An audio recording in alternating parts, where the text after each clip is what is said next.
बेवफाई के बाद रिश्ते के पुनर्निर्माण की प्रक्रिया खुले संचार और अपने कार्यों की जिम्मेदारी लेने की इच्छा से शुरू होती है। दोनों भागीदारों को एक दूसरे की भावनाओं और चिंताओं को सुनने के लिए तैयार रहना चाहिए और उन अंतर्निहित मुद्दों की पहचान करने के लिए मिलकर काम करना चाहिए जो बेवफाई का कारण बने। बेवफाई के बाद रिश्ते को फिर से बनाना एक चुनौतीपूर्ण और जटिल प्रक्रिया हो सकती है। इसके लिए दोनों भागीदारों को अंतर्निहित मुद्दों के माध्यम से काम करने और विश्वास के पुनर्निर्माण के लिए प्रतिबद्ध होने की आवश्यकता है। बेवफाई के बाद रिश्ते को फिर से कैसे बनाया जाए, इसके बारे में चरण दर चरण मार्गदर्शिका यहाँ दी गई है।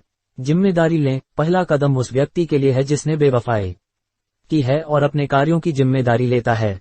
उन्हें उस दर्द और चोट को स्वीकार करना चाहिए जो उन्होंने अपने साथी को पहुंचाया और उनके साथी के किसी भी प्रश्न का उत्तर देने के लिए तैयार रहना चाहिए। उन्हें रिश्ते को सुधारने के लिए कदम उठाने के लिए भी तैयार रहना चाहिए।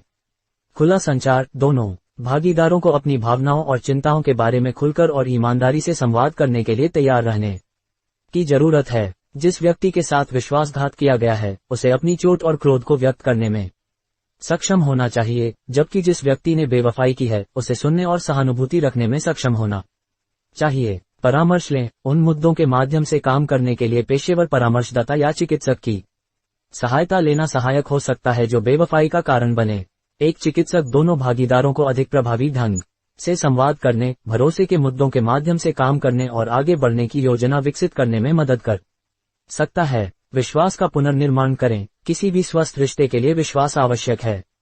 जिस व्यक्ति ने बेवफाई की है उसे अपने कार्यों के माध्यम से अपनी विश्वसनीयता प्रदर्शित करने के लिए तैयार रहने की आवश्यकता है। इसमें अधिक पारदर्शी होना, जवाबदेह होना और समय के साथ सुसंगत होना शामिल हो सकता है। सीमाएं निर्धारित करें। विश्वास के पुनर्निर्माण में मदद करने और दोनों भागीदारों के लिए एक सुरक्षित स्थान बनाने के लिए रिश्ते में सीमाएं निर्धारित करना आवश्यक हो सकता है।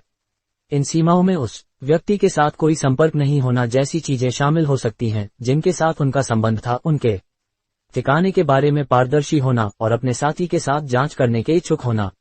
धैर्य। बेवफाई के बाद रिश्ते को दोबारा बनाने में समय और धैर्य लगता है। दोनों भागीदारों के लिए एक दूसरे के साथ धैर्य रखना और यह पहचानना महत्वपूर्ण है कि उपचार एक ऐसी प्रक्रिया है जिसमें कई महीने या साल भी लग सकते हैं। क्षमा उपचार प्रक्रिया का एक महत्वपूर्ण हिस्सा है। जिस व्यक्ति के साथ विश्वासघात किया गया है उसे अपने साथी को माफ करने के लिए तैयार रहने की जरूरत है और उस चोट और गुस्से को जाने दे जो वे महसूस कर रहे हैं। जिस व्यक्ति ने बेवफाई की है उसे क्षमा मांगने और सुधार करने के लिए कदम उठाने के लिए तैयार रहने की आवश्यकता है। आगे बढ़ना। अंत में दोनों भागीदारों को आगे बढ़ने और ईमानदारी, विश्वास और संचार के आधार पर एक नया रिश्ता बनाने के लिए तैयार रहने की आवश्यकता है। इसमें रिश्ते के लिए नए लक्ष्यों और अपेक्षाओं को स्थापित करना और उन्हें प्राप्त करने के लिए मिलकर काम करने की इच्छा शामिल हो सकती है। संक्षेप में, बेवफाई के बाद एक रिश्ते के पुनर्निर्माण के लिए दोनों भागीदारों को प्रक्रिया के लिए प्रतिबद्ध होने की आवश्यकता है। खुले तौर पर और ईमानदारी से संवाद करने के लिए, यदि आवश्यक हो तो परामर्श लेने के लिए, विश्वास का पुनर्निर्माण करने के लिए, सीमाओं को निर्धारित करने के लिए, धैर्य रखने के लिए, क्षमा करने के लिए और एक साथ आगे बढ़ने के लिए।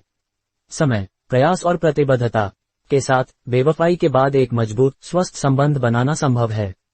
बेवफाई के बाद रिश्ते को फिर से बनाना एक चुनौतीपूर्ण प्रक्रिया है, लेकिन एक मजबूत, स्वस्थ संबंध बनाना संभव है। धैर्यवान, सहानुभूतिपूर्ण और परिवर्तन करने के इच्छुक होने से दोनों साथी ईमानदारी, विश्वास और आपसी सम्मान के आधार पर एक नया रिश्ता बनाने के लिए मिलकर काम कर सकते हैं।